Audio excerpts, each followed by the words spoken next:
ओम जयंती मंगला काली भद्रकाली कपालिनी दुर्गा क्षमा शिवा दात्री स्वाहा स्वधा नमोस्तुते भगवते नमः पराम्बिकायै नमः। चलिए, तो हम लोग पिछले पाठ में ये जो काव्य मीमांसाकार कौन है, राजशेखर, श्री राजशेखर, उनका परिचय जाना। और उसके बाद हम लोगों ने ये जो काव्य मीमांसा का जो ये प्रथम अध्याय है उसमें हम लोगों ने प्रवेश किया और बहुत सारी बातें देखी। आप लोगों ने पाठ लगाया, समझ में आया, याद कर लिए, नहीं किए?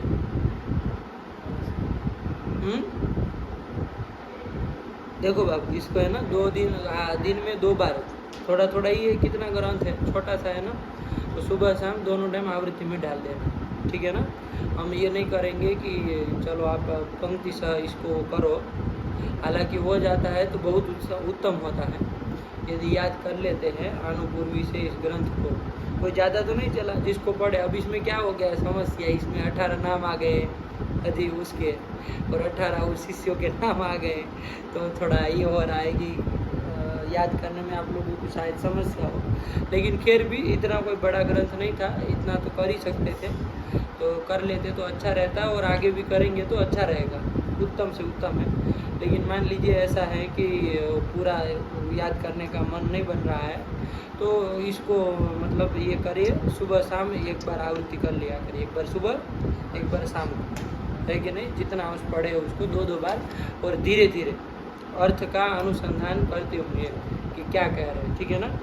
और बाकी चीज़ें ऐसी चीज़ें, अब इसका मतलब याद नहीं कर रहे हैं अनुपूर्वी सा पूरा ग्रंथ, इसका मतलब ये नहीं कि अब कुछ भी याद ही नहीं करना इसमें।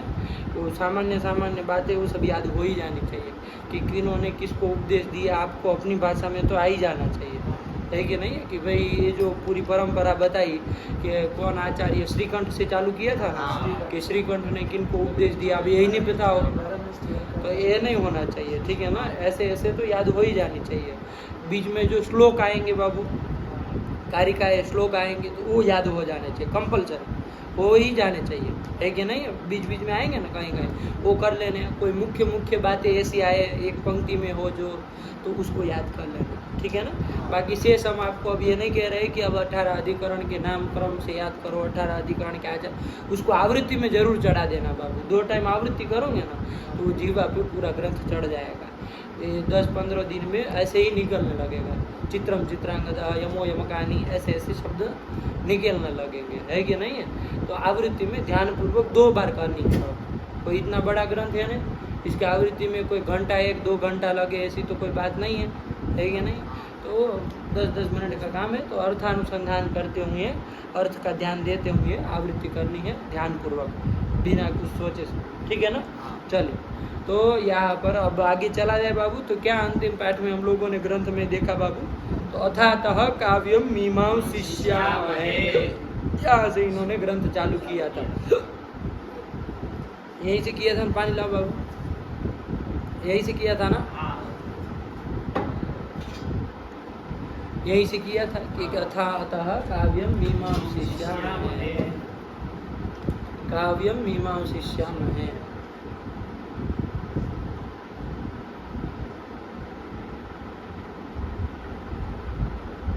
कि काव्य का अब हम क्या कर रहे हैं, मीमांसा कर रहे हैं, विचार। मीमांसा मतलब विचार, तो मीमांसा कर रहे हैं मतलब विचार कर रहे हैं, ठीक हुआ। अथ शब्द आया था, अथ शब्द के लिए आपको बताया बाबू, क्या बताया, अथ शब्द किस अर्थ में है, मांगलिक अर्थ में है, ऐसा कहे, ऐसा तो नहीं कहे हम, मांगलिक है ये जरूर कहे। ओंकारश्चाथ शब्दश्च वावेतो ब्रह्मणः पुरा कंठं भित्वा विनिर्यातो तस्मान् मांगलिकाः। ऐसे भी जो चीज़ें लिखे वो भी याद करनी है, आप लोग किए ही हैं। तो ये तो बताए मांगलिक है, लेकिन वो अर्थ शब्द का अर्थ क्या है, तो अर्थ क्या बताए, मंगल अर्थ नहीं होता उसका, ध्यान दीजिएगा, मंगल उसका अर्थ नहीं होता है, वो मांगलिक वो स्वभावतः है, क्योंकि ब्रह्मणः कंठम भित्वा विनिर्यातौ, ओंकार और अथ शब्द दोनों ब्रह्मा के कंठ का भेदन करके निकले थे, तो स्वाभाविक रूप से वो बाबू क्या है, मांगलिक है, इसमें कोई संदेह की बात नहीं। वो लेकिन उसका अर्थ मांगल है, ये कर लिया, ये ऐसा तो हमने कहा नहीं था पूरे पाठ में कहीं। अथ शब्द का क्या अर्थ कहा था? आरंभार्थक अथ शब्द है, ये जरूर कहे थे। तो आप लोग अपने से व्याख्या करते हैं, वो बुद्ध की शिष्य के भांति हैं, तो उसको मूर्ख कहा जाता है। बुद्ध के शिष्य को कोई बहुत बड़े आदमी नहीं है। अरे आपके आचार्य आपको जो कहे वो चीज़ समझे नहीं, उठपटांग अपने मन से अर्थ किए, तो घटिया घटिया उसका मतलब आप है। आप उनकी बात नहीं समझ पाए जो आपके आचार्य कह रहे थे, अपने मन से आपने लगाया पूरे ग्रंथ को, तो ये सब अपारंपरिकता की निशानी है। तो उसमें आप अपने आप को मत वो करिए, नामांकित करिए। एक बार ये आदत पड़ जाएगी ना, लोग जान लेंगे कि तुषार जो है वो अपारंपरिक है, चाहे सजल अपारंपरिक है, देव अपारंपरिक है, तो फिर जिंदगी भर वो ठप्पा लग जाएगा, तो लग ही जाएगा। ऐसा काम नहीं करो, ऐसी चीज़ ध्यान रखो, क्या पढ़ाए थे, क्या बोले थे, क्या कहे थे। हल्के से थोड़ा बहुत अपने नोट एक बना लिया करो, काव्य मीमांसा करके, है क्या नहीं है। तो जो बात विचार की जाती है संक्षेप में ही लिखो, पूरे पाठ को आधे पृष्ठ में लिख लो, लेकिन लिखो बाबू अपनी भाषा में, ठीक है ना। इससे क्या होगा, आपका अपना एक वो संकलन हो जाएगा। चलिए, जिसमें शुरुआत में राजशेखर का परिचय रहे, उसके बाद थोड़े में ये था काव्य मीमांसा में जो बात की वो सब रहे, ऐसे ऐसे लिख लेना चाहिए, है कि नहीं है। क्योंकि पढ़ाई का वो ग्रंथ में बाकी पंक्ति तो लिखी, उसको लिखने की ज़रूरत नहीं है, लेकिन उसमें कोई विशेष बात बताई थी तो वो सब चीज़ लिख लेनी चाहिए। तो ये 5 अध्याय, चाहे जितने अध्याय भी हम पढ़ेंगे, तो उसके साथ साथ आपका एक अपना एक ग्रंथ बन जाए, आपका एक अपनी कॉपी बन जाए। ठीक हुआ।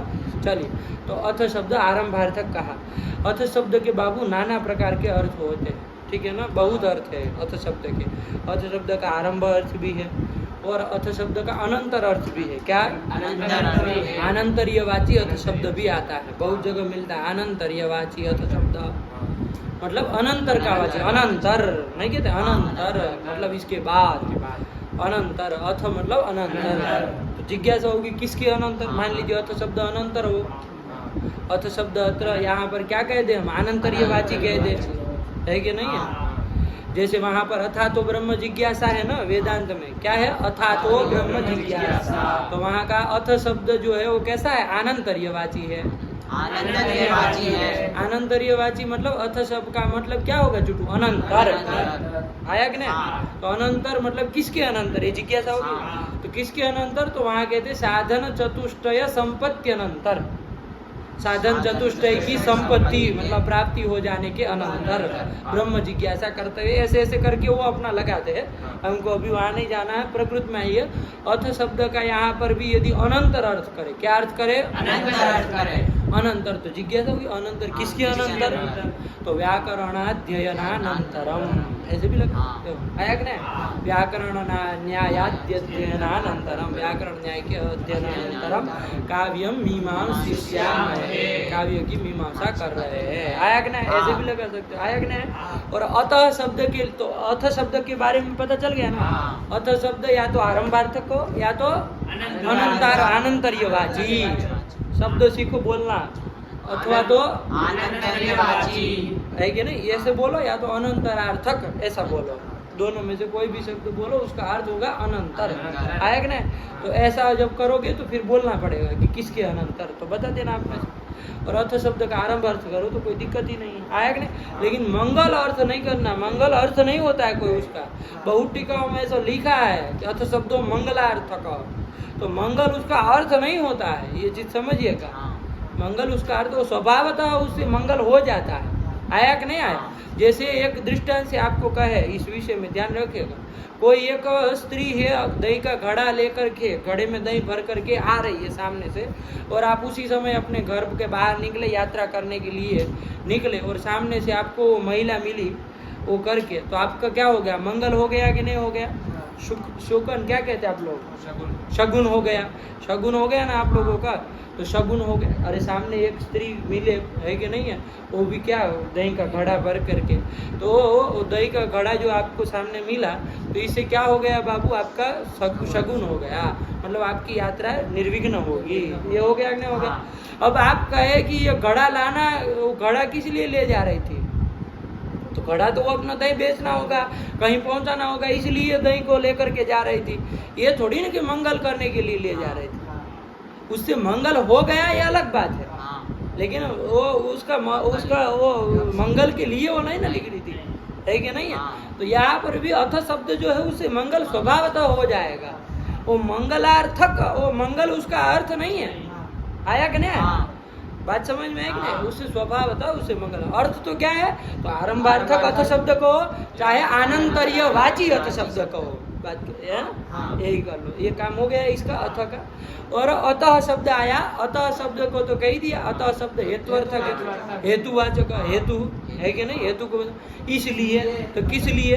क्योंकि व्याकरणाध्ययनंतर जिज्ञासा होती है, इसलिए काव्य मीमांसा, काव्य में जिज्ञासा तभी होती है ना, तो इसलिए काव्य मीमांसिष्याम इत्यादि करके हमने प्रथम पंक्ति को भी समझा बाबू। ठीक हुआ? आगे बढ़े। इसके बाद हम लोगों ने बाबू ये भी देखा, एक प्रश्न यहाँ पर जैसे ही कहेंगे कि काव्य की मीमांसा कर रहे हैं, तो तुरंत ऐसा किसी के दिमाग में आ सकता है कि आप अपने कपोल कल्पना से विचार करेंगे, अपने मन में जैसा आएगा वैसा आप विचार करेंगे, आपकी बुद्धि जैसी होगी वैसा। तो कहा कि नहीं, ऐसे हम नहीं मीमांसा करने जा रहे। यथा उपदिदेश, जैसे वो उपदेश दिया गया है, तथैव मीमांसिष्यामः। आया कि नहीं? कि जैसे वो उपदेश दिया गया है, जिनके द्वारा दिया गया, आगे देखेंगे कौन दिया, किसको दिया, लेकिन वैसे ही हम मीमांसा कर रहे हैं। अपने मन का यहाँ कुछ नहीं, बिल्कुल परंपरा से हम विचार करने जा रहे हैं। तो अपने पारंपरिकता भी इन्होंने बता दी, यथा इत्यादि करके। अब यथा करके क्या बता? यथा उपदिदेश। कौन उपदिदेश बाबू? श्रीकंठ। श्रीकंठ मतलब चुटू शिव, उसका वो प्रथमांत बोला करो। आया कि ना? जब उसका वो अर्थ बोले ना, तो जरूरी अभी इस बार हिंदी ही बोले। अब श्रीकंठ इत्युक्ते शिव। श्रीकंठ मतलब क्या? शिव। श्रीकंठ कह दिया। उन्होंने किसको उपदेश दिया? तो कहा कि उनके जो परमेष्ठी वैकुंठ आदि जो 64 शिष्य थे, उनको उपदेश दिया। बस इतना मालूम होना चाहिए। अब नहीं कह रहे हम आपको, आप वो एकदम पंक्ति ही बोलिए तब माने, है कि नहीं? ऐसा आपके वो नहीं कर रहे। लेकिन यदि हो जाती है तो हम कहते हैं कि बहुत अच्छी बात है, यदि हो जाए तो कर लेना चाहिए। लेकिन यदि नहीं कर रहे तो इतना तो पता होना ही चाहिए कि कौन किसको दिया। अब ये भी याद न रहे तो फिर तो आपको नहीं बैठना चाहिए इस पाठ में, ठीक है ना? श्रीकंठ, चलिए, तो श्रीकंठ ने किसको उपदेश दिया बाबू? परमेष्ठी वैकुंठादि शिष्यों को। इसमें परमेष्ठी मतलब ब्रह्मा, और वैकुंठ मतलब विष्णु आदि से आप बृहस्पति, शुक्राचार्य वगैरह ले लेना, कोई दिक्कत। उनको 64 शिष्यों को उपदेश दिया। किसका? इस काव्य विद्या का। आया कि नहीं आया? उसके बाद उसमें जो ब्रह्मा थे, परमेष्ठी स्वयंभू ब्रह्मा, भगवान स्वयंभू जो ब्रह्मा थे, उन्होंने अपने स्वांतेवासी अपने शिष्यों को, वो भी कैसे शिष्य? जो कि इच्छा से जन्म लेने वाले, अपनी स्वेच्छा जन्म लेने वाले, अपने पाप पुण्य आदि के अधीन होकर के जन्म लेने वाले नहीं, अपितु इच्छा जन्मभ्य स्वांतेवासेभ्यः उपदिदेश। आया कि नहीं? ये भी आप लोग जान लिए। वो मरीच आदि जो भी शिष्य रहे उनको दिया। आया कि नहीं? ब्रह्मा ने। उस शिष्यों में से एक अन्यतम शिष्य थे, कौन? काव्य पुरुष। आया कि नहीं आया? इनका भी कहा कि वो कैसे थे, तो उनके लिए बताया कि वो वृंदी यसाम अपि वंद्य, कि वृंद देवताओं में भी वो वंद्य थे, और सारस्वते थे, यानी कि पुत्र थे। ऐसे काव्य पुरुष। देखो झलक रहा है ना साफ साफ, कोई दिक्कत नहीं। बस इतना पता है तो हो गया, और क्या अब इसमें करेंगे? आया कि ना? यही तो वो भी बता रहा है, परंपरा ही तो जाननी है, तो ये कर दिया, ठीक है ना? ये से एक वो ब्रह्मा के शिष्यों में काव्य पुरुष भी थे। उस काव्य पुरुष को भगवान प्रजापति यानी कि ब्रह्मा ने क्या किया? उनको काव्य विद्या के प्रवर्तन के लिए नियुक्त किया। आया कि नहीं? उसमें भी काव्य पुरुष के बहुत सारे विशेषण दिखाए कि वो सर्व समयविद थे, यानी कि सकल समय को जानने वाले थे, त्रिकालज्ञ थे। आया कि नहीं? और कैसे थे? दर्शिन थे, मतलब कि बाबू दिव्य चक्षुओं के द्वारा भविष्यत अर्थ, भविष्यत मतलब होने वाले जो अर्थ है उसके दर्शी थे, देखने वाले थे। ऐसे काव्य पुरुष को नियुक्त किया। कहाँ नियुक्त किया बाबू? काव्य विद्या के प्रवर्तन में, कि भैया तुम इस काव्य विद्या को बढ़ाओ। कहाँ पर बढ़ाओ? कहाँ पर बढ़ा? तो कहा कि भू हुआ स्व, ये जो तीनों लोक है, इन तीनों लोकों में वर्तिनी यानी कि रहने वाली जो प्रजा है, इनमें काव्य का प्रवर्तन कराने के लिए, काव्य विद्या का प्रवर्तन कराने के लिए है ना। और क्यों प्रवर्तना करनी थी काव्य विद्या की? हित काम किया। बस ऐसे सब ध्यान में रह जाए बाबू। और आवृत्ति बार बार करेंगे तो ये दिमाग में चढ़ भी जाएगा, कोई ऐसी बात नहीं, कि लोगों का हित हो। और सही मायने से में हम जब देखते हैं बाबू, तो सही मायने में हित, ये काव्य आदि ग्रंथों को अध्ययन करने से बहुत हित होता है कि नहीं है? अभी अब कहने की बात नहीं होगी, आप जब पढ़ेंगे, स्वयं में सही रूप से अध्ययन करेंगे, अपने आप समझ में आएगा। जीवन बदल लेता है बाबू। क्या करता है ये? जीवन पूरा आपका बदल जाएगा जब आप उन ग्रंथों को, काव्य शास्त्रों को पढ़ते हैं ना, जब आप उनके चरित्रों को पढ़ते हैं ना, आपको पूरा जीवन जीने का तरीका मालूम पड़ेगा, है कि नहीं है? है कि नहीं? सब ओर से वो आपको प्रवीण करता है। तो चलिए, वो काव्य हित काम्य, या तीनों उसके सब प्रजाओं की हित की कामना से काव्य विद्या का प्रवर्तन करने के लिए काव्य पुरुष को नियुक्त किया। किसने नियुक्त किया? प्रजापति ने। ब्रह्मा ने। प्रजा नाम अलग अलग शब्द आए तो आपको कोई वो नहीं, सब ध्यान रखना है। स्वयं भूमि वही हुए, प्रजापति भी वही है, परमेष्ठी भी वही है। काम खत्म। ये कर दिए बाबू, नहीं समझ में आया? इसके बाद इन्होंने कहा कि वो जो काव्य पुरुष थे, अब उनको नियुक्त कर दिया, तो वो भी अब आगे बढ़ाएंगे। तो उन्होंने अपने जो दिव्य काव्य विद्या के स्नातक थे, है कि नहीं, अध्येतागण थे, उनको उन्होंने क्या किया? वो अष्टादशाधिकरणी जो शास्त्र था, अष्टादशाधिकरणी जो शास्त्र था, उसका उन्होंने विस्तार पूर्वक सप्रपंचम प्रोवाच, विस्तार पूर्वक उन्होंने कहा। आया कि नहीं आया? किसको कहा बाबू?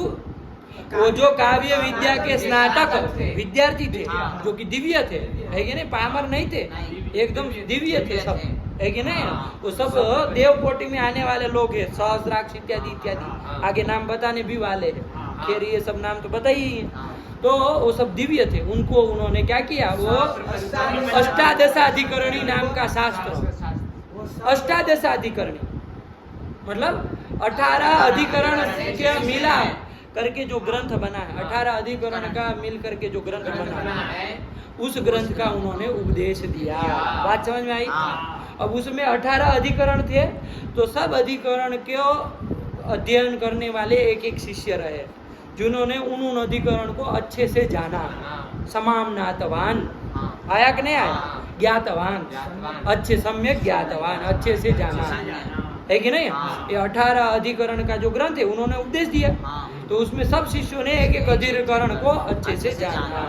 आया कि नहीं आया? तो उनका फिर परिगणन कर दिया, 18 अधिकरण भी बता दिए, और उन अधिकरण के जानकार, जानने वाले, पढ़ने वाले अध्येता जो वो शिष्य थे, दिव्य विद्या स्नातक थे, वो भी 18 होंगे क्रमशः। तो उनका उन्होंने नामोल्लेख करके उन्होंने बता दिया कि इस अधिकरण को इसने जाना, इस अधिकरण को इसके जाना।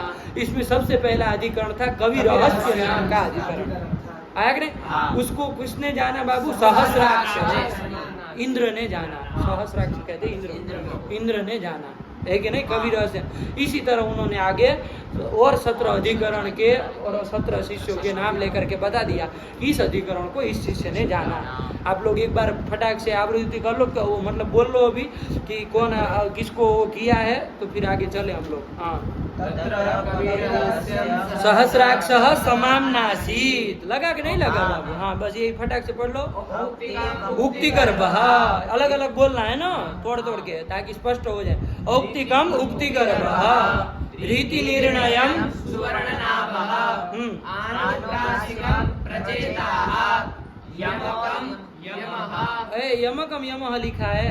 अच्छा ऐसा यमो यमकानी पाठ है। अब देखिए दो पुस्तक अलग अलग तरह के लेके आए हैं तो पाठ भेद होगा, लेकिन उससे कोई घबराना नहीं है। आपको दोनों का अंश समझना है, कौन क्या कह रहा है, कोई उससे फर्क पड़ने वाला है नहीं। यमो यमकानी इधर पाठ है और आप में क्या पाठ है बाबू? यमकम यमः। हाँ तो कोई दिक्कत नहीं बाबू। और यमकानी का इधर बहुवचन कर दिया कि यमक नाम के अधिकरण को यम ने जाना, कहना तो इतना ही है, बस यही बात है। पढ़ो बाबू। चित्रम चित्रान्वदः। हाँ ठीक है। शब्दश्लेषं शेषः। वास्तवं पुनस्त्यः। औपम्योपम्यमोपायनः। अतिशयं पराशरः। पराशरः की पाराशरः? पराशरः लिखा है। चलो ये भी पाठ भेद है, पराशर पाराशर का। चलो कोई दिक्कत नहीं, अब जब है तो है सब।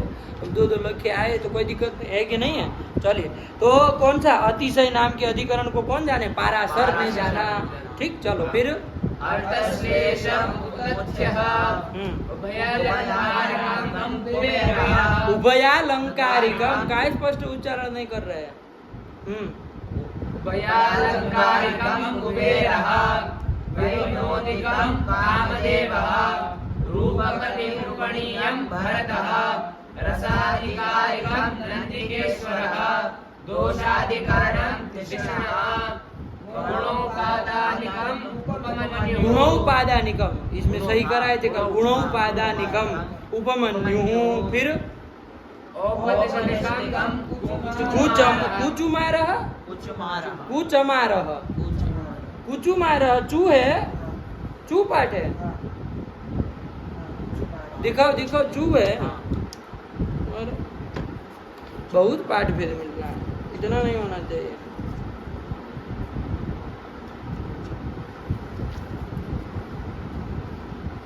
अब इसमें टीकाकार ने कुचुमारा का वो नीचे नाम भी नहीं लिख रहे, तब भी वरना हम आए कि भाई किसने किसको पढ़ा।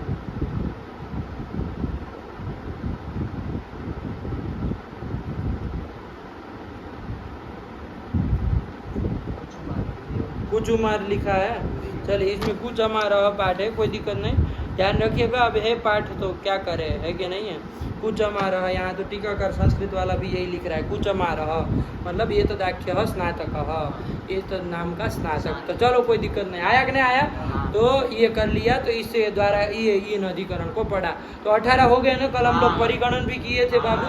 और 18 अधिकरण को जानने वाले 18 दिव्य काव्य विद्या के स्नातक के परिगणन सब करके बता दिया। आप लोग रोज आवृत्ति में इसको डालिए तो जीवा में चढ़ जाएगा बाबू, कुछ नहीं है। अधिकरण का नाम और उसका शिष्य का नाम भी सब मिलता जुलता ही बहुत जगह है, तो वो ऐसे ही चढ़ जाएगा। तो आपको कहीं पर भी मान लीजिए लिखना हो, बोलना हो, तो आप आराम से लिख सकते हैं, बोल सकते हैं, कोई दिक्कत नहीं है, है ना। सब आवृत्ति से ही सिद्ध होगा। इति अब जैसा पाठ है उसको काटो नहीं किसी पुस्तक में, है कि नहीं। जिसका जैसा पाठ है वैसा ही रहने दो, ग्रंथ में लेखनी मत चलाओ जब तक। अब नाम में तो कोई नहीं ना कह सकते, यदि व्याकरण का कोई शब्द हो हम लोग बता भी दे कि भाई ये अशुद्धि है, इसमें ये होना चाहिए, पाठ ऐसा होना। अब नाम में क्या करे, अब कोई इसका नाम चूटू रखा है तो अब क्यों करे कि भाई इसमें चूरस होगा दीर्घ होगा, तो कोई क्या कर सकता है। वो तो जैसे लिखेगा वैसे ही लिखना पड़ेगा, आया कि नहीं। तो किसी को काटो नहीं, जो जैसा है तो उसको वैसा ही रहने दो, आया कि नहीं आया। चलिए तो ये कुचमारः इति। लेकिन एक दो और ग्रंथों को भी देखना चाहिए, वो मोबाइल में यदि PDF मिलती है, चाहे कहीं पर भी आपको मिलती है, तो 2-3 पुस्तकों के साथ मिलाना चाहिए। अधिक से अधिक पाठ जिसमें हो उसको आवृत्ति में डालना चाहिए, आया कि नहीं। एक तरीका बता दे रहे हैं आप लोग, अपने से देखिए, क्योंकि 2, 3, 4, 5 बहुत सारे हैं काव्य मीमांसा की टीका है अलग अलग। तो उसमें आप सबको देखिए पाठ कि कौन सा पाठ ज़्यादातर मिल रहा है, वही पाठ मान करके आप चलिए। आप ठीक हुआ। चलिए तो ये कुचमार नाम के हमारे इसमें कुचमार लिखा, हम कुचमार ही बोल रहे हैं, है कि नहीं, बिना लाग लपेट किए। इन्होंने इस अधिकरण को पढ़ा। इति इति शब्द समाप्त हो, यहाँ इति शब्द जो आ रहा है इसके बाद इति आया ना अलग से, तो समाप्ति मतलब समाप्ति कर रहा है। समाप्ति किस चीज़ की, वो परिगणन कर रहे थे ना, उसकी समाप्ति इति मतलब इसने पढ़ा। तो पूरी परंपरा को आपने जाना बाबू, किसके पास से किसके पास गए, यहाँ तक का पाठ हमारा कल हो गया था। अब इसके आगे हमको चलना है, तो पूरी परंपरा जानने में आगे कि नहीं आगे। किसके पास से किसके पास गया, फटाक से बोलो। श्रीकंठ के से विष्णु आदि 64 शिष्यों, उसमें ब्रह्मास्त्र ने किसको दिया? शिक्षा जन्मभ्य शिष्येभ्यः दिया। आया कि नहीं आया? उसमें जो काव्य पुरुष थे उन्होंने अपने 18 शिष्यों को 18 अधिकरण वाले उस ग्रंथ को पढ़ाया, शास्त्र को पढ़ाया। तो इतनी सी तो परंपरा है। आया कि नहीं आया? ये कर दिया। इसके बाद ततः मतलब जब उन्होंने उपदेश कर दिया तो ततः मतलब उसके बाद क्या हुआ? तो कह रहे ते पृथक पृथक स्वशास्त्राणि विरचयान चक्रुः। क्या कहे? पृथक पृथक स्वशास्त्राणि विरचयान चक्रुः। पाठ भेद कहीं पर भी मिले तो आप लोग बोलिए, ठीक है ना? हमारा चुटू में कोई अंतर नहीं होगा, इसके पास भी वही वाला है, तो हम लोगों में अंतर नहीं होगा, आप लोगों का अलग हो तो बोलिएगा, ठीक है ना? चलिए, तो क्या कह रहे हैं कि उसके बाद जब अध्ययन वो कर लिया, उसके बाद ते वो जो सहस्राक्ष आदि जो शिष्य थे उन्होंने क्या किया बाबू? पृथक पृथक स्वशास्त्राणि विरचयान चक्रुः। अपने अपने एक एक शास्त्र की रचना की, है कि नहीं? सहस्राक्ष आदि जो 18 शिष्य थे वो सबने अपने अपने एक एक शास्त्र की रचना की, है कि नहीं? उन्होंने अधिकरणों को लेकर के जिनको जिनको वो पढ़े थे उनको लेकर के उन्होंने अपने अपने शास्त्र की रचना की। विरचयान चक्रुः। ठीक हुआ? फिर क्या? तो कहा अब देखो एक प्रश्न समझिए यहाँ पर, अवान्तर एक प्रश्न है कि नहीं बीच में, तब आगे वाला ग्रंथ लगेगा, वरना आप कहेंगे कि क्या है लिख रहे हैं, अब खत्म हो गया, सब तो बता ही दिया कि इसे मिला, उन्होंने ग्रंथ लिखा। तो अब प्रश्न ये आएगा बाबू कि फिर तो आप क्यों ये ग्रंथ लिख रहे हैं? आप काहे परेशान हो रहे? अरे उन्होंने लिखा ना, हम उससे पढ़ लेंगे, आप शांत रहिए, है कि नहीं? लिख मारे ग्रंथ एक तो छुट्टू परेशान हो रहा है बेचारा, उसको जाना है पूरा जमात और वो बेचारा अटक गया इसमें, है कि नहीं है? अभी आया कि नहीं? आप क्यों ग्रंथ लिख रहे हैं? आपके ग्रंथ लिखने का क्या प्रयोजन है कि नहीं है? सब वो लिखे ही है, उनसे पढ़ेंगे हम, उनके ग्रंथों को निकालेंगे लाइब्रेरी से और निकाल करके एक एक पल्ले पढ़ेंगे, 18 अधिक हम भी जानेंगे। काहे आप परेशान हो रहे हैं, है कि नहीं? एक कोई शंका कर सकता है कि नहीं कर सकता? तो इसलिए अब अपना ग्रंथ लिखने का प्रयोजन बता रहे हैं, है कि नहीं? आगे कि हमने ये काव्य मीमांसा ग्रंथ क्यों लिखा? उन्होंने तो सबने अपने अपना ग्रंथों की रचना की, अब हमको क्यों ये काव्य मीमांसा ग्रंथ लिखने की आवश्यकता आन पड़ी? तो उसके लिए लिखने जा रहे हैं। क्या कह रहे हैं बाबू? पढ़ो। इत्थंकार, सुनो, हाँ वो उच्चारण ध्यान से दो। इत्थंकारंच प्रकीर्णत्वात् सा किंचिद उच्चिच्छिदे। इत्थंकारंच प्रकीर्णत्वात् सा किंचिद उच्चिच्छिदे। ओ बाबू तुम्हारे में छेदे लिखा होगा शायद, उसको छीदे कर देना, है कि नहीं? छेदे नहीं रहेगा, छे की ये मात्रा है ना वो गलत लिखी है, बाकी सब सही है। चिच्छिदे बाकी सब सही है, खाली एक ही मात्रा काट देना। आप लोगों को क्या पाठ है? किंचित उच्चिच्छिदे। हाँ बस यही पाठ होना चाहिए। इत्थंकारंच मतलब इस प्रकार, इत्थंकार मतलब इस प्रकार, प्रकीर्णत्वात्। और वो शास्त्र जो था का वो प्रकीर्ण हो गया ना बाबू, फैल गया, प्रकीर्ण हो गया, विस्तृत हो गया, है कि ना? अलग अलग सब शिष्यों को मिला, उन्होंने अपने अपने ग्रंथ लिख दिए और क्या हुआ? पूरा का पूरा विस्तृत हो गया, प्रकीर्ण हो गया, फैल गया, है कि नहीं? वो प्रकीर्ण हो जाने से क्या होगा बाबू? प्रकीर्णत्वात् क्या हुआ? तो पढ़ो क्या लिखा? उच्चिच्छिदे। सा मतलब वो काव्य विद्या, किंचित मतलब थोड़ी, हल्के हल्के से, उच्चिच्छिदे उच्छिन्न हो गए बाबू, नष्ट हो गए। देखो बाबू ध्यान रखिए, कोई भी चीज साथ में रहेगी, पड़ी रहेगी तो फिर वो सुरक्षित रहेगी, सभ्य रहेगी। अब इसमें हुआ क्या? इन्होंने काव्य विद्या दी तो सही, काव्य पुरुष ने 18 शिष्यों के, और वो सब को एक एक अधिकरण पढ़े, वो लोग अपना अपना ग्रंथ लिखे अलग अलग, तो प्रकीर्ण हो गए ना, विस्तृत हो गए बाबू, अलग अलग हो गए। अब इसमें कोई कहीं कुछ नष्ट हो गया, कुछ नष्ट हो गया, कहीं कुछ नष्ट हो गया। इस तरह से वो कह रहे हैं कि इत्थंकारंच प्रकीर्णत्वात् सा मतलब काव्य विद्या किंचित उच्चिच्छिदे मतलब उच्छिन्ना अभूत्, उच्छिन्ना अभूत् मतलब वो किंचित उच्छिन्न हो गए भाई, नष्ट हो गए। किंचित है कि नहीं? ये नहीं कि सर्वथा नष्ट हो गए, ऐसा नहीं कह रहे, लेकिन इस तरह से विस्तीर्ण होने के कारण, पृथक पृथक हो जाने के कारण, फैल जाने के कारण थोड़ी थोड़ी वो क्या नष्ट प्राय हो गई। आया कि नहीं? नहीं समझ में? इसलिए आया कि नहीं? इति इयं प्रयोजकांगवती संक्षिप्य सर्वम अर्थम अल्पग्रंथेन अष्टादशाधिकरणी प्रणीता। आया कि नहीं? पहले वो वाली पंक्ति पढ़ लो बाबू, इसके पहले की इत्थं कारंच वाली। इत्थंकारंच प्रकीर्णत्वात् सा किंचित् उच्छिच्छिदे। आया ये समझ में? नहीं आया? ये उच्छिन्न हो गए। इसलिए बाबू इति शब्द जो आगे आ रहा है ना, इति इयम, इति वहां इति शब्द हेत्वर्थ के बाबू, इसलिए इति मतलब इसलिए, क्योंकि वो उच्छिन्न हो गए इसलिए हमने ये काव्य मीमांसा का प्रणयन किया है कि नहीं है? ध्यान दीजिएगा, लास्ट में ले जाना इति, इति को सीधे लास्ट में ले जाओ बाबू। अष्टादशाधिकरणी प्रणीता, क्या लिखा? इति अष्टादशाधिकरणी प्रणीता। आया कि नहीं? कहीं कोई प्रकरणी फकरणी पाठ हो, अष्टादशाधिकरणी प्रणीता, यही रखो, कोई दिक्कत नहीं। आया कि नहीं आया? चलिए, क्या हुआ बाबू कि वो विच्छिन्न हो गए। ध्यान दीजिए इधर, वो क्या हो गए बाबू? उच्छिन्न हो गए। इसलिए हमने क्या किया? हमने एक अष्टादशाधिकरणी, एक काव्य मीमांसा, काव्य मीमांसा का नाम है अष्टादशाधिकरण, क्योंकि काव्य मीमांसा में भी 18 अधिकरण है।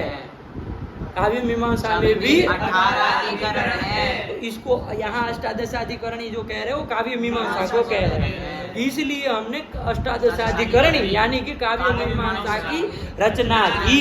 एक ऐसी काव्य मीमांसा ग्रंथ की कि जिसमें 18 सब के सब अधिकरण आ जाए। बात समझ में आई? क्योंकि वो जब उच्छिन्न हुई, अलग अलग थी, तो हमने क्या काम किया? वो सबको एकत्रित कर दिया और अष्टादशाधिकरणी ये काव्य मीमांसा की प्रणीता मतलब रचना की। बात समझ में आई? क्योंकि ये प्रयोजन समझ में आया कि नहीं आया? वरना आप कहते हैं सब तो वो सब सहस्राक्षादि ने अपने ग्रंथों में कहा ही है, आप काहे लिख रहे हैं? ये प्रश्न होता ना, लेकिन उसका उत्तर उन्होंने पूरे के द्वारा दे दिया। बात समझ में आई? नहीं लगी? वही कह रहे इति अष्टादशाधिकरणी प्रणीता। आया कि नहीं? कैसी है वो अष्टादशाधिकरणी? तो इयम मतलब ये, ध्यान से देखना, पहला वाला इति के बाद क्या है? इयम, इयम अष्टादशाधिकरणी प्रणीता। अष्टादशाधिकरणी के विशेषण है सब। इयम मतलब ये, आया कि नहीं? ये वाली अष्टादशाधिकरणी यानी कि ये वाली मतलब काव्य मीमांसा की, हाँ, इसकी रचना की। अष्टादशाधिकरण वो वाली नहीं लेना, हाँ, कितनी मत पकाना कहीं की। आया कि नहीं? ये अष्टादशाधिकरणी की हमने प्रणयन किया, हुआ। इसके बाद क्या विशेषण दिया? एक ठो और दिया अष्टादशाधिकरणी का, प्रयोजकांगवती। क्या दिया बाबू? प्रयोजकांगवती। प्रयोजकांगवती, प्रयोजकीभूत जो अंग है। प्रयोजक किसको कहते हैं? ध्यान दे, प्रयोजक मतलब कारण, प्रयोजक मतलब कारण। तो प्रयोजकीभूत जो अंग है मतलब कारणीभूत जो अंग है, उसके वती मतलब उससे वाली है। आया कि नहीं? कारणीभूत जो अंग है उससे युक्त है। कौन? ये काव्य मीमांसा। अब कौन से, किसके कारण, क्या कारण, थोड़ा समझाइए तो समझ में आए। तो साहित्य विद्या जो काव्य विद्या है, वो काव्य विद्या को प्राप्त करने के जो कारणीभूत अंग है उससे युक्त है। मतलब हमने काव्य विद्या जैसे आपको प्राप्त हो जाए, उसके कारण जो जो है वो सब हमने इसमें भर दिए हैं, ताकि इसको अध्ययन करके आपको काव्य विद्या का ज्ञान हो जाए। बात समझ में आए कि नहीं? साहित्य शास्त्र का, काव्य शास्त्र का ज्ञान हो जाए। तो ऐसी ये प्रयोजकांगवती है। क्या शब्द प्रयोग किया बाबू? प्रयोजकांगवती। प्रयोजक मतलब कारण, कारणांगवती मतलब कारणीभूत जो अंग है, एक एक अंग है ना, अलग अलग अलग सब कारण है, वो सब अंगवती है मतलब अंग वाली है। आया कि नहीं? को किसके कारण? तो काव्य विद्या के उपयुक्त जो कारण है, काव्य विद्या के, काव्य शास्त्र के जो जानने के लिए जो अपेक्षित कारण है, उस वही अंग है बाबू, उससे वाली है। बात समझ में आई कि नहीं? प्रयोजकांगवती। नहीं समझ में आए? यही कर दिया। बोलो प्रयोजकांगवती। आया कि नहीं? और कैसी है बाबू? और ये सुनिए, बात समझिए, वो भग भग भग भग आदि मत चलिए, समझ आ रहे? बात समझिए पदार्थ को। ये अष्टादशाधिकरणी प्रणीता बाबू है कि नहीं? लेकिन कैसे प्रणीता? तो कह रहे सर्वम अर्थम संक्षिप्य। अब देखिए, संक्षिप्य लिखा है ना, उसके आगे क्या लिखा? सर्वम अर्थम। तो उसको पहले बोल लीजिए ताकि अर्थ समझ में आए। सर्वम अर्थम संक्षिप्य। ये नहीं, हमने कुछ नहीं छोड़ा इसमें, ये मत समझिएगा कि अरे वो उनका पढ़ते तो अच्छा होता और उसमें तो सब होता है, इन्होंने तो एक ही ग्रंथ में 18 अधिकरण लिख दिए तो कुछ छूट गया होगा। कुछ नहीं, सर्वम अर्थम और संक्षिप्य, सारे पदार्थों को संक्षिप्त करके, ये भी नहीं लंबा चौड़ा भी नहीं किया है, फालतू में खींचा नहीं है, बहुत सरल में और संक्षेप में रखा है। आया कि नहीं? सर्वम अर्थम सर्वम पदार्थम संक्षिप्य प्रणीता। आया कि नहीं? सारे के सारे पदार्थों का संक्षेप करके हमने ये काव्य मीमांसा को प्रणीता। आया कि नहीं? आया। और कैसे प्रणीता बाबू? तो अल्प ग्रंथे न प्रणीता, अल्प ग्रंथ से, छोटे से ग्रंथ से, लंबा चौड़ा नहीं खींचा, अल्प ग्रंथ है ना।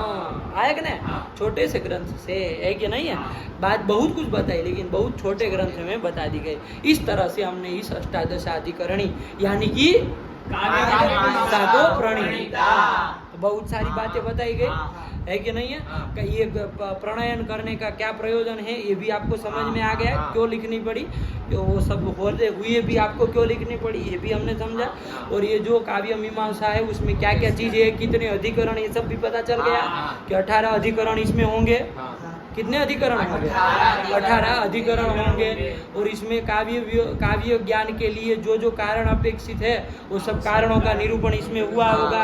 ये और संक्षिप्त है तो आप परेशान मत होइएगा, दिमाग आपका ज्यादा हम खींचेंगे नहीं। आया कि नहीं? बहुत संक्षेप से व्याख्या की, ये सारी बातें इन्होंने एक पंक्ति में बता दी। समझ में आया? अब ध्यान पूर्वक पढ़ो बाबू। इति इयम, इत्थम कारण से पढ़ो बाबू, वो पूरे का साथ में संबंध है। हाँ,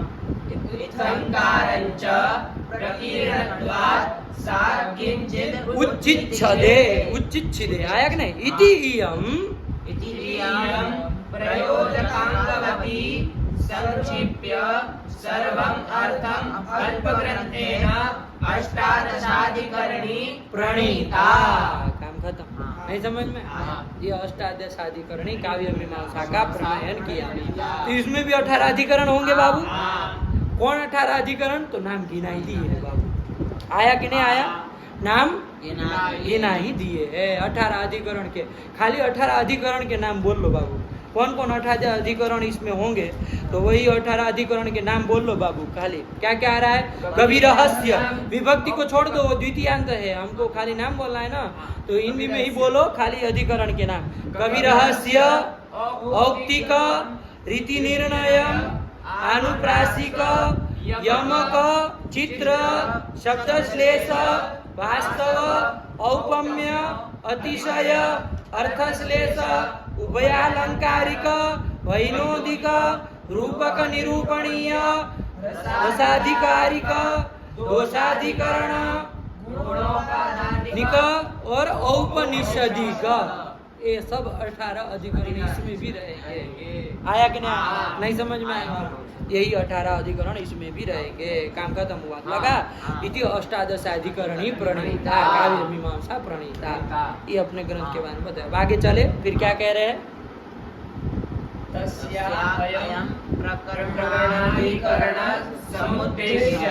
ध्यान से पढ़िए, समुद्देश्य नहीं लिखा है, तस्या अयम प्रकरणाधिकरण समुद्देश्य। क्या? तस्या अयं प्रकरणाधिकरण समुद्देशः। तस्याः, तस्याः मतलब काव्य मीमांसायाः, काव्य मीमांसा का अयम मतलब ये क्या है? प्रकरणाधिकरण समुद्देश्य। हम आगे अब क्या करने जा रहे हैं? काव्य मीमांसा के प्रकरणाधिकरण का समुद्देश्य करने जा रहे हैं। देखो क्या लिखा है? तस्याः मतलब काव्य मीमांसायाः, अयम मतलब ये जो आगे कहा जाने वाला है, अनुपदम वक्ष्यमाण जो है वो क्या है बाबू? प्रकरणाधिकरण समुद्देश्य। प्रकरणाधिकरण समुद्देश्य क्या है वही? प्रकरणाधिकरण समुद्देश्य है कि नहीं? तो देखो बाबू 18 अधिकरण इसमें होंगे, ये आप जान लिए। वो 18 अधिकरण कौन, उसके नाम भी अभी हम बोले बाबू, इसमें रहेंगे। उसमें बाबू एक एक अधिकरण में भी अलग अलग प्रकरण होंगे कि नहीं होंगे? इसको प्रकरण नाम से बोल रहे, ध्यान दीजिएगा, खिचड़ी मत पकाइएगा। 18 अधिकरण के नाम हमने ले लिए, वो एक एक अधिकरण में क्या रहेंगे बाबू? एक एक प्रकरण रहेंगे। अब कितने कितने रहेंगे सब दिखा रहे हैं। तो उसी प्रकरणों का बाबू वो जो एक एक अधिकरण में एक एक मतलब जो जो प्रकरण रहेंगे उनका समुद्देश करने जा रहे हैं। समुद्देश मतलब बाबू उद्देश्य मतलब जानते हैं, उद्देश्य नाम मात्रेण, नाम मात्र से वस्तु का संकीर्तन करना, यही तो उद्देश्य होता है। उसी को तो समुद्देश भी कह देते हैं, कोई अंतर थोड़ी पड़ गया। बात समझ में आई? नहीं समझ में आया? अब क्या करने जा रहे हैं बाबू, ध्यान दीजिएगा। वो जो 18 अधिकरण है उसमें प्रत्येक अधिकरण में जो जो क्या रहेगा बाबू, प्रकरण रहेगा, उनका समुद्देश मतलब नाम मात्रेण वस्तु संकीर्तन करने जा रहे हैं। नाम मात्रेण वस्तु का संकीर्तन कथन करना, यही तो समुद्देश होता है, उद्देश्य होता है, वही करने जा रहे हैं, वही कह रहे। पढ़ो बाबू। तस्या अयम प्रकरणाधिकरण समुद्देशः। नहीं समझ में आया? अब देखो बाबू, 18 अधिकरण में सबसे पहला अधिकरण कौन था बाबू? कवि रहस्य था ना। तो कवि रहस्य के अंतर्गत आने वाले प्रकरणों के नाम बताने पड़ेंगे ना। क्या तुम देख रहे हो? सबसे पहला अधिकरण कौन है? अब सबसे पहले जब उनके प्रकरणों की चर्चा करेंगे, अवान्तर प्रकरणों के, तो कवि रहस्य नाम का जो अधिकरण है उसके अंतर्गत आने वाले जो प्रकरण है उनका नाम बताना पड़ेगा कि नहीं बताना पड़ेगा बाबू? तो वही बताने जा रहे हैं। बस उसका नाम लेके खाली समुद्देश कर रहे हैं कि इसमें ये चीज होगी। सबसे पहला कवि रहस्य, उसमें ये चीज रहेगी, ये प्रकरण रहेंगे, इन मुद्दों पे हम चर्चा करेंगे। देखिए ग्रंथ लिखने का सबसे अच्छा तरीका है कि नहीं? इस तरह से स्पष्ट करके लिखना कि हमारा देखिए इस पहले वाले अधिकरण में ये मुद्दे रहेंगे, इसके ऊपर हम लोग चर्चा करेंगे। इस तरह से बता दे तो स्पष्ट एकदम दिमाग में स्पष्ट हो जाए ना, पूरा ग्रंथ का एक वो दिखने लगता कि किस तरह से इनका ग्रंथ होगा। आया कि नहीं आया? चलिए वही लिख रहे हैं। अब आगे पढ़ लो, एक तस्य आयाम से पढ़ लो।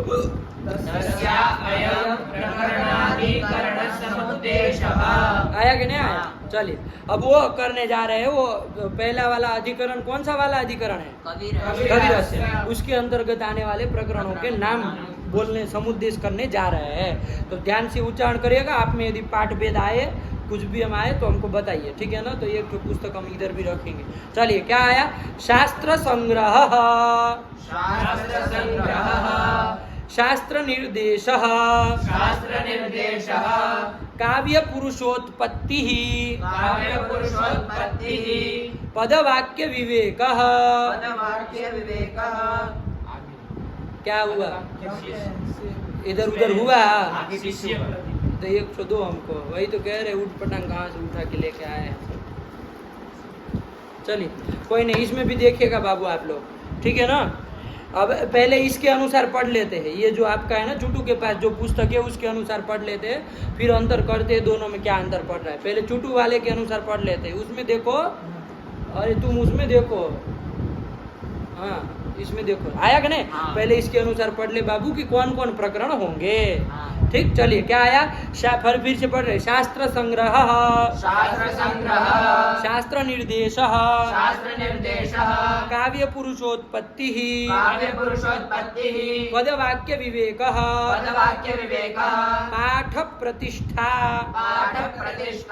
यही है ना? पाठ प्रतिष्ठा। फिर अर्थानुशासनम, वाक्य विधय, कवि विशेष। अल्प विराम ना हो तो करिएगा, है कि नहीं? अल्प विराम जरूर रहेगा, अल्प विराम होना चाहिए, ठीक है ना? काव्य विशेष, एक तो दो इधर काव्य विशेष अल्प विराम रहेगा ना, जब सब में दे रहे, इसमें काहे नहीं देंगे। कविचर्या, राजचर्या, काकु प्रकाराः, शब्दार्था हरणोपायाः, कवि समयः, देशकाल विभागः, भुवनकोशः। हो गए? कितने बताए? इति कवि रहस्यम प्रथमम अधिकरणम, इति कवि रहस्यम प्रथमम अधिकरणम। कवि रहस्य नाम का जो ये प्रथम अधिकरण है बाबू, इनमें ये प्रकरण रहेंगे। समझ में आया? जरा गिनो तो, कहाँ से गिनना है? संग्रह से गिनना है। और कहाँ तक जाएंगे गिनते हुए? भुवन कोश पर्यंत गिनेंगे। गिन के फटाक से पता है कितने हुए हैं? ये लोग तो गिन रहे थे साथ में, लोग थोड़ी इनको गिन रहे थे। 15 है। आया कि नहीं? अब थोड़ा इन वाला ग्रंथ देख ले भाई, दोनों ग्रंथ जब है तो दोनों का ध्यान में दे, इसमें क्या आ रहा है, कुछ बढ़ रहा है घट रहा है कि 15 वही आ रहे हैं, है कि नहीं है? देखे जरा, ध्यान दीजिएगा बाबू सब लोग, इसमें देखिएगा, इसको दिखाओ यार। हाँ चलो बोलो, अब साथ में बोलो सब, वही है। शास्त्र संग्रह, शास्त्र निर्देश, काव्य पुरुषोत्पत्ति, शिष्य प्रतिभेद। एक तो नया लग रहा है ये। फिर व्युत्पत्ति कवि पाकाः, पदवाक्य विवेकः, वाक्य विधयः, काकु प्रकाराः, पाठ प्रतिष्ठा, काव्यार्थ योनयः, अर्थानुशासनम्, कविचर्या, राजचर्या, शब्दार्थ हरणोपायाः, कवि विशेषः, कवि समयः, देश काल विभागः, भुवन कोशः इति कवि रहस्यम प्रथमम अधिकरणम। इसमें कितने आए बाबू? 18। इन्होंने तो गिनती भी लिखी है साथ में, तो 18। चुट्टू वाली पुस्तक में कितने आ रहे हैं? 15। तो कोई बात नहीं, तो पाठ्य भेद है तो है, अब ये सब बहुत बड़ा पाठ भेद है। अब इसको तो आप स्वयं भी अनुलोकन कर सकते हैं। आप ये कवि रहस्य वाला जो आपका अधिकरण है उसको एक एक अध्याय के देखिए, क्या क्या सब में हेडिंग दिए होंगे ना, तो देख लीजिए कि कितने हैं गिन करके। नहीं समझे?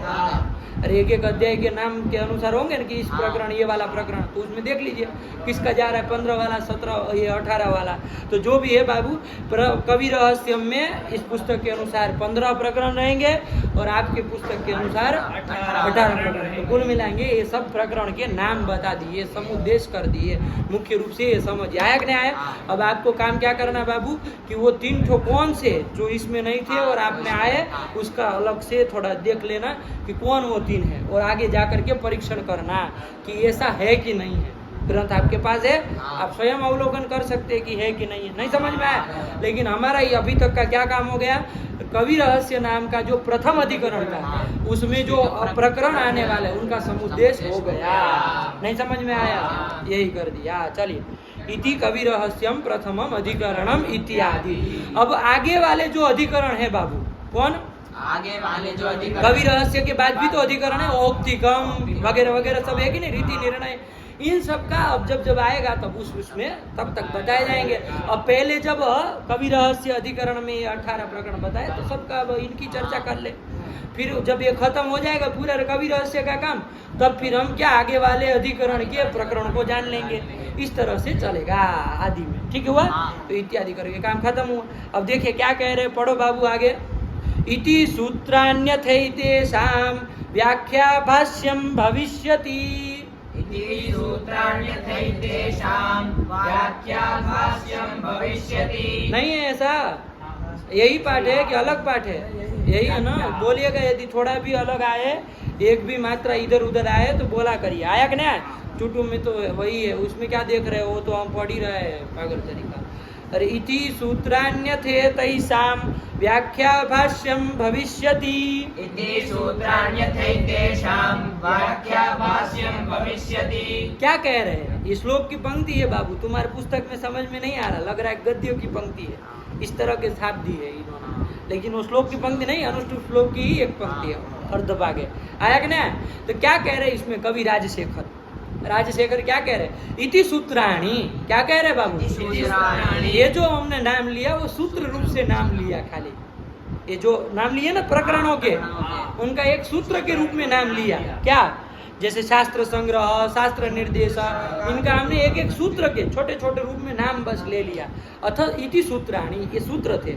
अथ एतेषां क्या? व्याख्या भाष्यम भविष्यति। इस सब की ये जो सूत्र रूप में हमने ये 15 चाहे 18 जो ये प्रकरण के नाम बताए, उनकी व्याख्या और भाष्य हम करेंगे। एक एक को बढ़िया बढ़िया समझाएंगे कि क्या होता है। आया कि नहीं आया? तो उसको हम व्याख्या भाष्यम भविष्यति। यहाँ पर अभी जो किया गया इति सूत्राणि मतलब इमानी सूत्राणि, ये जो गए वो सूत्र थे। अथ मतलब इसके अनंतर अब हम क्या करेंगे बाबू, एतेषां व्याख्या भाष्यम भविष्यति, व्याख्या और भाष्य को हम करेंगे। नहीं समझ में आया? यही वो एक श्लोक के द्वारा बता रहे हैं, तो वो करेंगे। अब आगे क्या बता रहे हैं, पढ़ो बाबू। इसका उच्चारण ध्यान से करो बाबू, है कि नहीं चुटू, ध्यान से उच्चारण करो बाबू। समासव्यास विन्यासः, बोलो तो 1 मिनट, सजल बोलो, तुम श्लोक बोलो दे। पहले शुरुआत में समास व्यास ऐसे बोल रहा था, वो मूर्ख को क्या लेना देना कि भाई वो आगे गुरु होता है तो वो संयोग पर में होता है तो गुरु बोलना पड़ता है रस्व को। समास व्यास विन्यासः, सैष शिष्य हिताय नः, चित्रोदाहरणैर्गुर्वी, ग्रंथेन तु लगीयसी। पूरा पढ़ो, समास व्यास पढ़ो।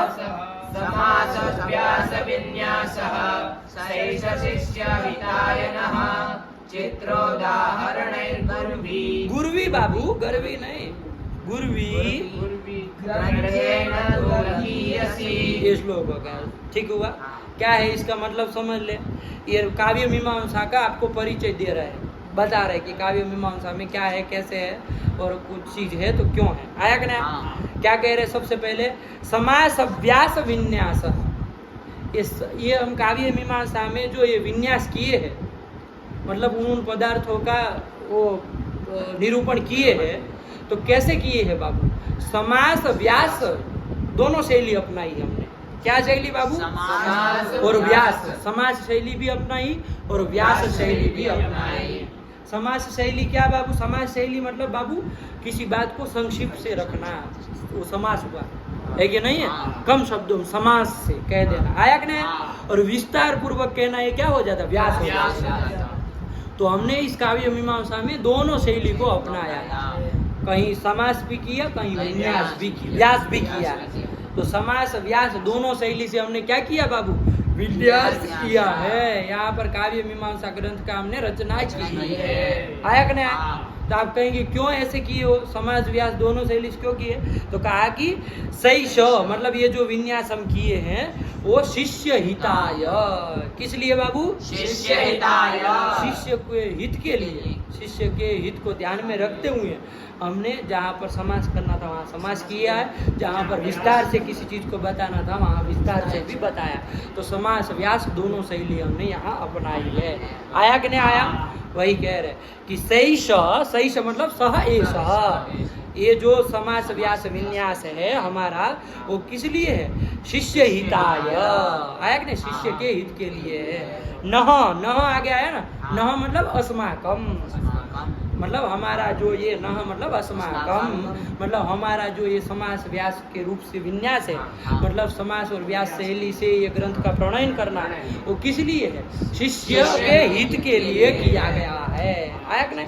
शिष्य के हित के लिए ही हमने ये दोनों शैली को अपनाया है ये ग्रंथ में। समझ में आया? अब प्रश्न होगा कहाँ पर समास शैली, समास व्यास शैली, बताओ जरा, स्पष्ट करिए कि कहाँ कब क्या किए होंगे। तो क्या कह रहे बाबू? चित्रोदाहरणैर्गुर्वी।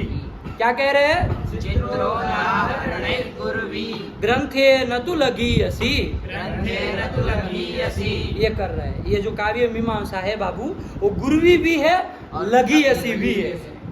गुरुवी भी है, गुरुवी मतलब गुरुभूत है, बड़ी भी है, और लगी ऐसी मतलब छोटी भी है। आया कि नहीं आया? इस तो क्यों गुरुवी है और क्यों लगी ऐसी है, किसके द्वारा? तो बता रहे चित्रोदाहरणैर गुरुवी ही।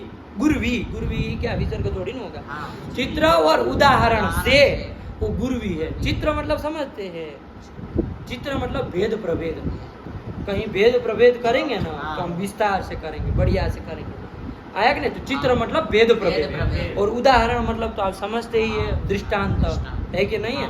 तो चित्र और उदाहरण के द्वारा ये क्या है? गुरुवी है। काम मीमांसा जो है क्या गुरुभूता है, गुरुभूता है, गुरुवी है। आया कि नहीं? और ग्रंथ है न तो लगी ऐसी, और ग्रंथ से है कि नहीं है? शब्दों से हम इसको लगी ऐसी है, मतलब कम से कम शब्द प्रयोग किए गए, बाकी जगह भेद प्रभेद हमने विस्तार से किए। आया कि नहीं आया? उदाहरण भी देना तो विस्तार से दी है, वो गुरुभूत है। उस प्रकार से देखो तो गुरुवी है, लेकिन ग्रंथ से यदि आप देखो तो बहुत लगी ऐसी है। इतने छोटे से ग्रंथ में बहुत सारी बातें बता दी गई। आया कि नहीं आया? नहीं समझ में आया? देख रहे चित्रोदाहरण गुरुवी ग्रंथे न तु लगी असी। पूरे श्लोक का अर्थ आया समझ में? पढ़ लो, पूरा पढ़ लो। समास समास व्यास विन्यासः सैष शिष्य हितायनः चित्रोदाहरणैर्गुर्वी ग्रंथेन तु लघीयसी। ये इन्होंने अपने काव्य मीमांसा ग्रंथ के बारे में बताया कि इसमें कैसी कैसी हम लोगों ने शैली अपनाई है, किस प्रकार से इस ग्रंथ को हमने लिखा है, ये बात बताइए श्लोक में। अब इसके बाद अब प्रश्न आएगा बाबू, प्रश्न आएगा। क्या प्रश्न आएगा? प्रश्न ये आएगा कि ये काव्य मीमांसा से होगा क्या? क्या बाबू? ये आपकी जो ये काव्य मीमांसा है, इससे हमको क्या लाभ होगा, क्या इससे होगा, क्या है कि नहीं है? क्या इसका प्रयोजन है, क्या इससे क्या होगा? तो वही कह रहे अगले वाले श्लोक में वो सब बताने जा रहे हैं। ध्यान से उच्चारण करिएगा। इयं नः काव्य मीमांसा। तो गलत पाठ है कहीं? इयं नः काव्य मीमांसा। नहीं है कोई गलत पाठ? इसका मतलब अक्सर तुम देख ही नहीं रहो, अकल के अंधे हो तुम तो साल, तो फिर अक्सर के ऊपर ध्यान नहीं दे रहे हो। बताओ, अंधों की बात ही चल रहे हो। अरे हमारे पास वही पुस्तक है। सावधानी से बैठो तुम। यम ना, ये बूढ़े को कोई खांसी की दवाई दो इसको, है कि नहीं? कब से दवाई ले रहा है, कभी खांसी खा रहा है, सब बूढ़ा हो गया है, कुछ खाता पीता है कि नहीं? चलिए। यम ना काव्य मीमांसा। काव्य व्युत्पत्ति कारणम। इयं सा काव्य मीमांसा। मीमांस्यो यत्र वाग्लवः। क्या? मीमांसा यत्र वाग्लवः। मीमांस्यो यत्र वाग्लवः। यही पाठ करिए। इसमें देखो, मीमांस्यो यत्र वाग्लवः। अरे बाकी सब वही का वही है, खाली मीमांस्यो क्या अकल के अंधे देख रहे हो उसमें। मीमांस्यो यत्र वाग्लवः, इतना तो कम से कम पकड़ लिया करो। इतना बेवकूफ है कि एक एक चीज में देखना पड़े उधर। अरे इयम, पूरा श्लोक पढ़ो फिर से। काव्य मीमांसा काव्य व्युत्पत्ति कारणम। इयं सा काव्य मीमांसा। मीमांस्यो यत्र वाग्लवः। मीमांस्यो यत्र वाग्लवः। आया कि नहीं आया? तो ये श्लोक में देखो बाबू क्या बता रहे हैं, क्या पाठ भेद है?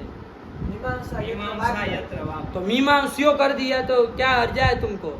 मीमांस्यो यत्र वाग्लवः, सही पाठ लग रहा है कि नहीं? अर्थ देखेंगे तो समझ में आएगा। आया कि नहीं आया? देखते हैं क्या है, वो बता रहा है कि ऐसा है कि नहीं? लेकिन एक आध अक्षर का हो तो फिर देखना नहीं चाहिए ना, वो अपने से बोल लो, फिर समझ लो क्या कह रहे हैं। मीमांस्यो यत्र वाग्लवः। आया कि नहीं? चलो अब देखो क्या आ रहा है, अर्थ समझे। इयम नः काव्य मीमांसा। इयम मतलब ये जो काव्य मीमांसा ग्रंथ है, काव्य मीमांसा है, किसकी है? नः। नः मतलब अस्माकम, बार बार आ रहा है। नः मतलब हमारी जो ये काव्य मीमांसा है उससे क्या होगा? तो क्या कहा? काव्य व्युत्पत्ति कारणम। ये हमारी काव्य मीमांसा जो है वो काव्य व्युत्पत्ति की कारण है बाबू। क्या है? काव्य व्युत्पत्ति की कारण है। काव्य व्युत्पत्ति, व्युत्पत्ति मतलब जानते हैं? व्युत्पत्ति मतलब ज्ञान, काव्य ज्ञान का कारण है।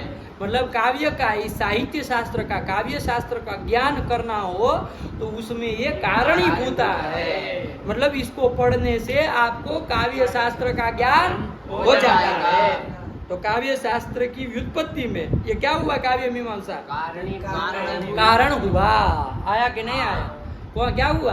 कारण हुआ। नहीं समझ में आया? वही वो कह रहे कि हमारी जो ये काव्य मीमांसा है वो क्या है, तो इयम नह काव्य मीमांसा काव्य व्युत्पत्ति कारण, मतलब काव्य ज्ञान में कारण है, काव्य ज्ञान कारण। आया कि नहीं समझ में? और कह रहे हैं कि इयम सा काव्य मीमांसा मीमांस्यो यत्र वाक्लवः, ये कह रहे, क्या कह रहे हैं? इयम सा काव्य मीमांसा, ये जो ये काव्य मीमांसा है कैसी है वो, कि जहाँ पर वाग्लवः मीमांस्यः, यत्र मतलब वहाँ जहाँ पर वाग्लवः मीमांस्यः, वाग्लवः, वाग्लवः, वाक मतलब जानते हैं वाणी, उसका लव, लव मतलब,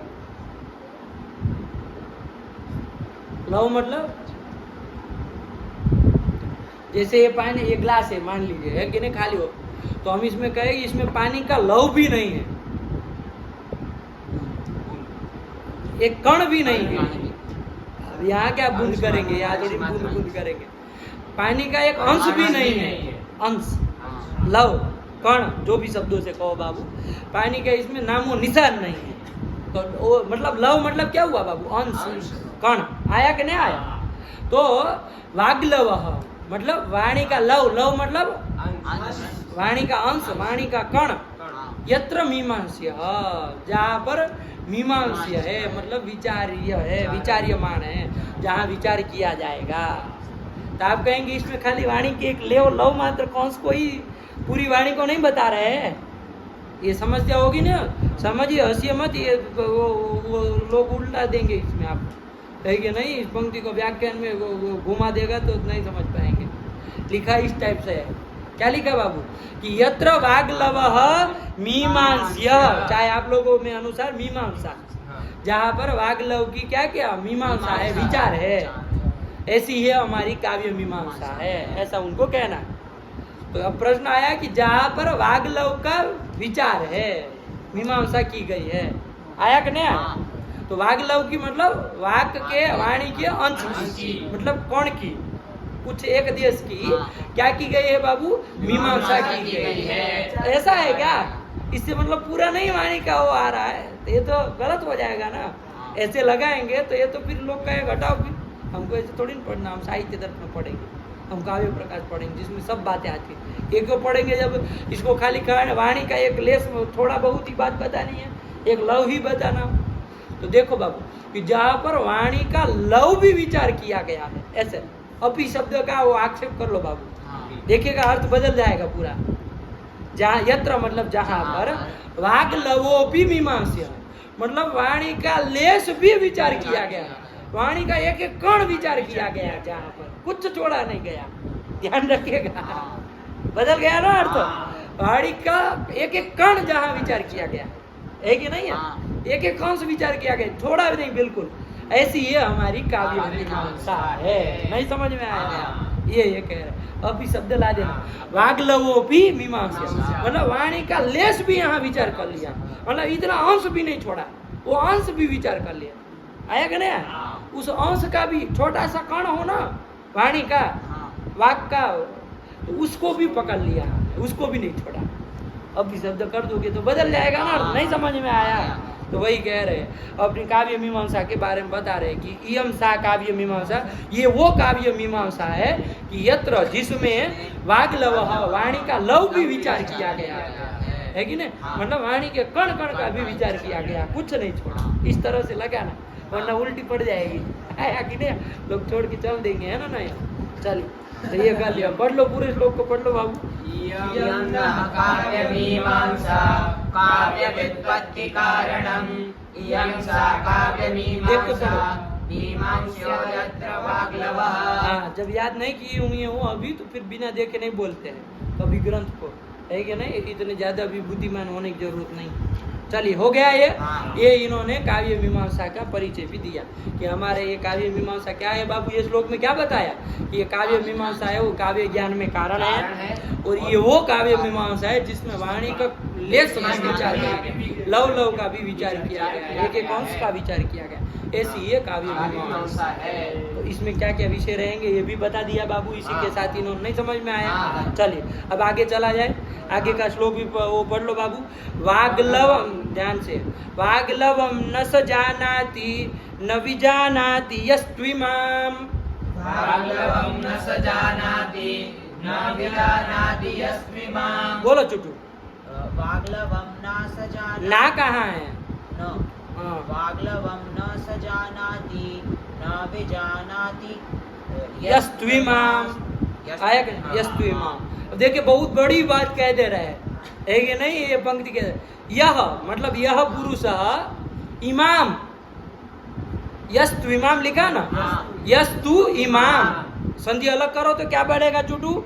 यस्तु इमाम, तू इमाम उसका बन गया, तू इमे इको एंटी लग गया। यस्तु इमाम मतलब जो यह पुरुष इमाम, इमाम मतलब काव्य मीमांसा, काव्य मीमांसा न विजानाति। क्या कहा बाबू? न विजाना, जो ये हमारी लिखी गई काव्य मीमांसा है उसको जो न विजानाति, जो नहीं जानता है, जो नहीं पढ़ा है बाबू, उसके लिए क्या कह रहे आचार्य राजशेखर पूर्वार्ध में? वाग्लवम न स जानाति, वो वाणी के लेस को भी नहीं जानता है। ये नहीं, इतना बड़ी बात कह देना किसी के बस की बात नहीं बाबू, है कि नहीं? इसके लिए बहुत साहस चाहिए। आया कि नहीं? कि जो ये काव्य मीमांसा को नहीं जानता है वो वाग्लवम न स जानाति। यहाँ वाग्लवम मतलब वाणी के लव को, मतलब लेस को, एक अंश को, एक कण को नहीं जानता है। क्या बात कर रहे हैं? जो ये काव्य मीमांसा को नहीं जानता है। बात समझ में आई? अपने ग्रंथ के लिए इतना दृढ़ कर दिया कि पढ़ना ही पड़े इसको। आया कि नहीं आदमी को? वही कह रहे, पढ़ो बाबू। वाग्लवम न स जानाति न विजानाति यस्त्विमाम। करो इसका, इस पंक्ति का अन्वय करो, देव अन्वय करो। इमाम, ए इमाम से करोगे, यह तू इमाम न विजानाति। क्या तुम यार अन्वय करो?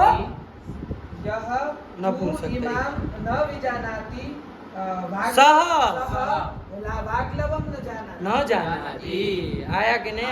क्या क्या करो? ओए करो, तुम करो। यह तू इमाम न विजानाति स वाग्लवं न जानाति। नहीं हो गया अन्वय? कौन बड़ी बात है कि यह पुरुष इमाम मतलब काव्य मीमांसा न विजानाति स वाग्लवम, सह पुरुष, वो पुरुष वाग्लवम न जानाति, है कि नहीं?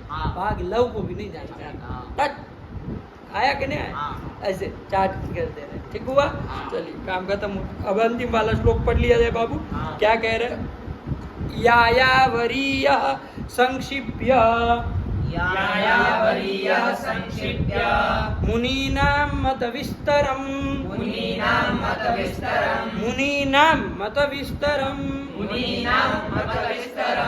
व्याकरोत् काव्यमीमांसाम् कविभ्यो राजशेखरः। चुटू कहाँ गलत बात है? व्याकरोत् काव्यमीमांसाम्। पढ़ो, तुम पढ़ो, चुटू पढ़ो। क्या है तो गलत बात? तो काटो उसको। हम बोल रहे तो अक्षर के ऊपर ध्यान नहीं दे रहे हो, हैं? लाभ इधर है, पेन दो। कहाँ ले जाते हो बार बार? इधर पड़ी। कोई तो चाहिए ना डांटने के लिए। चलिए, तो व्याकरोत् काव्य मीमांसा पढ़ो, पूरा श्लोक पढ़ो। यायावरीयः संक्षिप्य मुनीनां मतविस्तरम् व्याकरोत् काव्यमीमांसाम् कविभ्यो राजशेखरः। आया समझ में? एक का और ज्यादा लिख दिया। आप लोगों में कोई अंतर नहीं ना है? बताना हो, ठीक? देखिए क्या ध्यान दो बाबू। राजशेखर कहीं लिखा है श्लोक में, उधर ध्यान दो। चलो, राजशेखर, उसमें एक विशेषण दिया। वो राजशेखर कैसे है बाबू? यायावरीय। क्या कहा? अरे बताए थे ना, यायावर वंश के, यायावर कुलोत्पन्न है। तो यायावरीय, यायावर कुल में जो हुआ उसको क्या कहेंगे? यायावरीय। तो यायावरीय राजशेखर काव्य मीमांसाम व्याकरोत्। अन्वय पकड़ लो बाबू। चुटू राजशेखर यायावरीय से डालो यायावरीय राजशेखर काव्य मीमांसा व्याकरोत्। क्या बूढ़े आदमी यायावरीयः खास्ता ही रहता है राजशेखरः काव्यमीमांसां व्याकरोत्, मतलब यायावर कुलोत्पन्न जो राजशेखर है उन्होंने क्या किया? काव्य मीमांसा व्याकरोत्, मतलब काव्य मीमांसा का व्याख्यान किया है कि नहीं, रचना की। ठीक हुआ? क्या करके की बाबू? क्या करके किया? मतलब अपने मन से किए हो क्या? अपने मन से किए हो क्या? तो कहा नहीं। मुनि नाम मत विस्तरम संक्षिप्य। क्या कहा बाबू? मुनीनां मतविस्तरं संक्षिप्य। मुनियों के, किसके? मुनियों के जो मत विस्तर था, मतलब बहुत बड़े बड़े मत थे, है कि नहीं? मत विस्तरम संक्षिप्य, उसको संक्षिप्त करके मैंने क्या किया है? इस काव्य मीमांसा की रचना की। ये हमारा कुछ नहीं है, वो मुनि लोगों का जो मत है ना, वो चूंकि विस्तार से था तो हमने उसको संक्षिप्त करके ये ग्रंथ बनाया है। आया कि नहीं आया? वही कह रहे। तो क्या पूरा अन्वय बोलेंगे बाबू? यायावरीयः राजशेखरः, अब उसको बोलना मुनि नाम मत विस्तरम संक्षिप्य काव्य मीमांसा व्याकरोत्। नहीं मना चुटू? चुटू बोलो बाबू। यायावरीयः राजशेखरः मुनीनां मतविस्तरं संक्षिप्य काव्य मीमांसा व्याकरोत्। नहीं आया तुषार? क्या अर्थ हुआ इसका? कि यायावर कुलोत्पन्न जो राजशेखर है उन्होंने मुनियों के जो मत विस्तर था, मतलब विस्तृत मत था, उसको संक्षिप्त करके काव्य मीमांसा की रचना की है। काव्य मीमांसा की रचना की। आया कि नहीं? किसके लिए किए हो भाई? किसके लिए किए हो? किसके लिए किए हो? सबके लिए किए, कर दिए हो क्या? किसके लिए किए हो ये सब काम? संक्षेप करके किसके लिए? तो क्या लिखा बाबू? एक ही शब्द चतुर्थी अंत पद में विच वो दिया। क्या दिया? कविभ्यः, कवियों के लिए किया है कि नहीं? तो येरे नथु गेरे सब पधारिए, जो कवि लोग जो हो वही बेटी है, ये कहना चाह रहे। आया करे? कविभ्यः, कवियों के लिए किया है बाबू। जो कवि है कि नहीं, काव्य के करने वाले जो कवि है, वो कवियों के लिए हमने ये काव्य मीमांसा नाम के ग्रंथ की रचना की है। पढ़ लो पूरा श्लोक, पढ़ लो, काम खत्म हुआ। यायावरीयः संक्षिप्य मुनीनां मतविस्तरं व्याकरोत् काव्यमीमांसां कविभ्यो राजशेखरः। आया कि नहीं आया? इसका बस ये हो गया। क्या है आगे? प्रथमोध्यायः समाप्तः। इसको थोड़ा पुष्पिका थोड़ा ध्यान से चुटू उसमें देख के पढ़ो। तुम्हारे पुस्तक में देखो चुटू के उसमें देखो कुछ अंट संट हो गया है। लास्ट में क्या लिखा है? प्रथमोध्यायः शास्त्र संग्रहः। फिर नीचे पढ़ो इति राजायां शेखर। उसमें क्या हुआ है? वो टाइपिंग की गड़बड़ हो गई, पूरा इधर उधर हो गया। हो जाता है ना, कभी टाइप हुआ इधर का उधर चला जाएगा, अक्सर वहाँ के वहाँ खींच जाएंगे, पूरा उल्टा सुल्टा। इसलिए पुष्पिका इनके ग्रंथों में देखो अंतिम वाली जो होती है ना, क्या होती है बाबू? पुष्पिका। क्या कहते हैं इसको? पुष्पिका कहते हैं ना। जो अध्याय के अंतिम में जो ग्रंथ का लिखता है कि इति अयम अध्याय करके, तो ये पुष्पिका बाबू। उसमें देखो क्या लिखा है, पढ़ो। इति राजशेखर कृतौ। क्या है आप में? काव्य मीमांसायां